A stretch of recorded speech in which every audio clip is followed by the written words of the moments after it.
Hola, ¿qué tal? Buenas tardes. Nos encontramos nuevamente para esta segunda reflexión del día martes y te quiero proponer un tema, esta reflexión que lleva por título El Mesías y el Servidor. Todos sabemos que la realidad no se transforma por decreto, ni tampoco por escribir, ni publicar documentos. Probablemente hayamos escrito muchos documentos y demasiados por ahí, y comprobamos que la cuestión no sea una ilusión pensar de que las cosas van a cambiar a fuerza de escribir libros. No porque no haya que escribirlos, ni haya que producir documentos como el capítulo, las asambleas, pero los cambios pasan por las experiencias que son iluminadas por estas reflexiones para sacarle más jugo, más fuerza, pero hasta que no te pasa, hasta que no decidís o no te acontece algo en tu vida, los cambios no se producen. En realidad, lo sabes también y coincidirás conmigo, nada se realiza por arte de magia. La vida, nuestra vida, cambia si hay fe y compromiso. Ninguna de estas recetas mágicas va a dar efectiva solución a nuestros desafíos si nosotros no cambiamos. Entonces, la reflexión de esta tarde gira en torno a, cómo viviremos esta esperanza de cambio, cómo la vamos a gestionar. El desarrollo humano integral supone la libertad de la persona y la libertad también de los grupos sociales. Ninguna estructura puede garantizar un desarrollo de la persona y de los grupos sociales desde afuera y por encima de la responsabilidad humana. Los mesianismos prometedores, pero forjadores de ilusiones, basan siempre sus propias propuestas en la negación de la dimensión trascendente del desarrollo, seguros de tenerlo todo a su disposición para su control. Entonces, una primera posibilidad de gestionar esta esperanza, esta posibilidad, este futuro de ser mejores, este futuro de conversión, de cambio, una primera posibilidad es la de cuidar las apariencias. Y te podrás preguntar, ¿apariencias cuáles? Cuidar que aparezca que trabajamos en la provincia para gloria de Dios,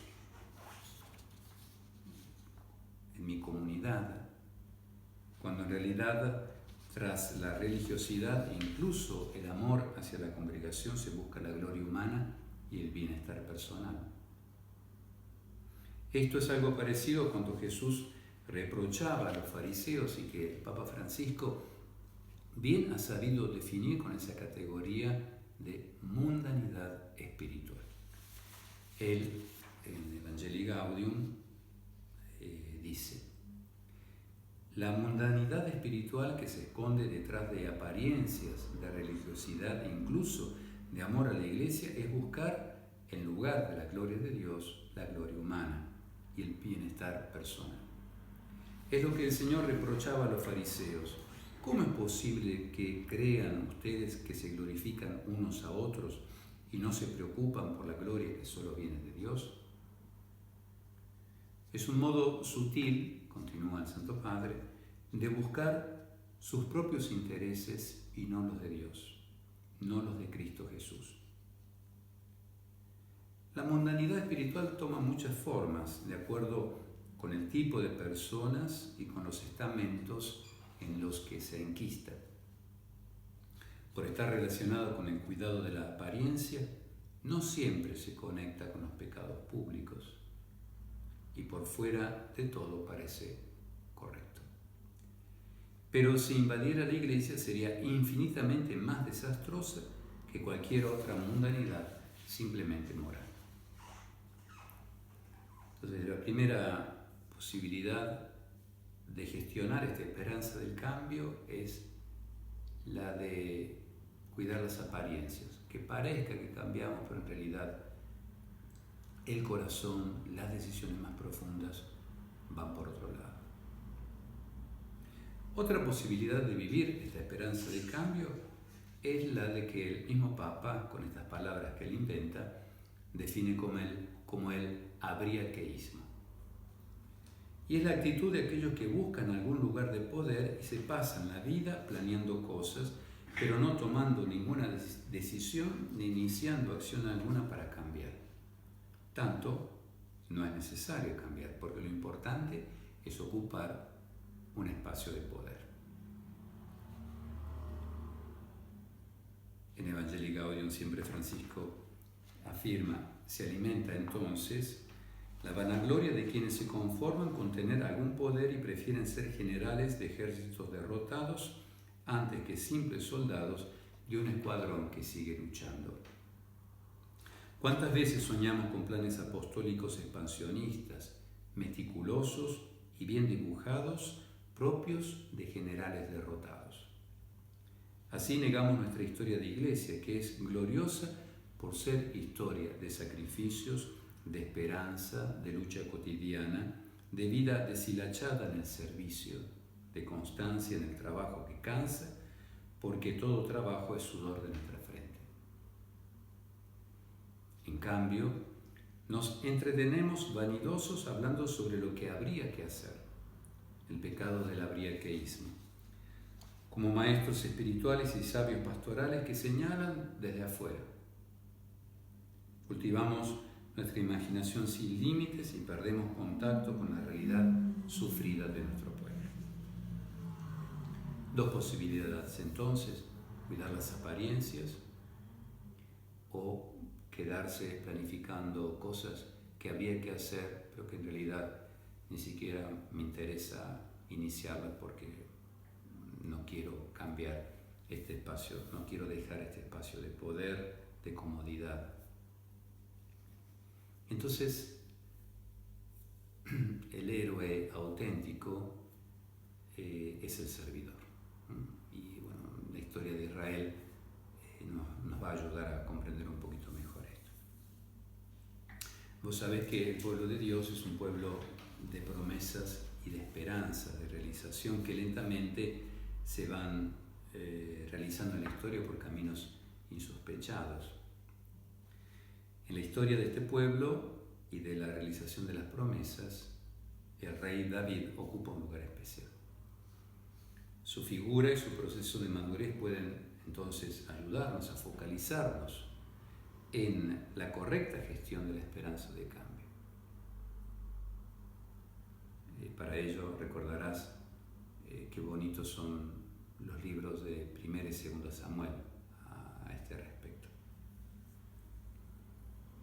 En el capítulo 15 del primer libro de Samuel, todo se origina con el rechazo de Saúl, en el capítulo 15, al que sigue después en el 16 la unción secreta de David. Continúan entonces los acontecimientos en torno a Goliat, en el 17, el relato de los éxitos que provocan la envidia de Saúl en el 18, la huida de David en el 19 y el pacto entre David y Jonatán en el capítulo 20 hasta la muerte de Saúl. El segundo libro de Samuel se inicia con las conquistas, el arca, el deseo de la construcción del templo, pero nuestra atención se focaliza ahora en dos acontecimientos que recordarás muy bien en la vida de David. Una es la cuestión en torno a Betsabé y la otra es el tema del censo. Como sabes, David es el rey ideal como persona, como rey y como fundador de una dinastía. David ha seguido una trayectoria siempre ascendente a lo largo de la misma historia bíblica hasta convertirse en el prototipo, en el ideal del rey Mesías. Adornado de las mejores cualidades físicas, morales, espirituales, David aparece en los libros de Samuel con todo el atractivo de un héroe de leyenda. ¿Te acordás? Era fachero, fiel en la amistad, justo y noble hasta con los enemigos. Un hombre de Estado, un poeta y también un músico. Pero la grandeza de David no reside solamente en estas cualidades, sino que también es de orden religioso. Él ha conocido el pecado, porque es un hombre como todos los demás, pero también ha experimentado el perdón de Dios. Y esta experiencia lo lleva a que su piedad y virtudes religiosas se pongan de manifiesto, por ejemplo, en el traslado del arca, en su deseo de construir el templo y en el respeto que tuvo hacia profetas, sacerdotes y demás instituciones sagradas. Pero el problema es que aún así David no tiene el corazón de Mesías como Dios lo sueña. Entonces para nosotros es una invitación en esta tarde a discernir cómo está nuestro corazón. El cardenal Martini, reflexionando sobre la figura de David, de este muchacho que ha hecho una carrera excepcional, triunfante, se pregunta, bueno, ¿qué es lo que sucedió en la vida de esta persona de la cual se esperaba tantísimo y después llega a lo que hace, ¿no? o a lo que deja de hacer? Y el cardenal se pregunta con mucha agudeza, ¿no? ¿Por qué el haber descuidado algunas pequeñas circunstancias junto a la negligencia ha llevado a David a ser contrario a todo lo que él era?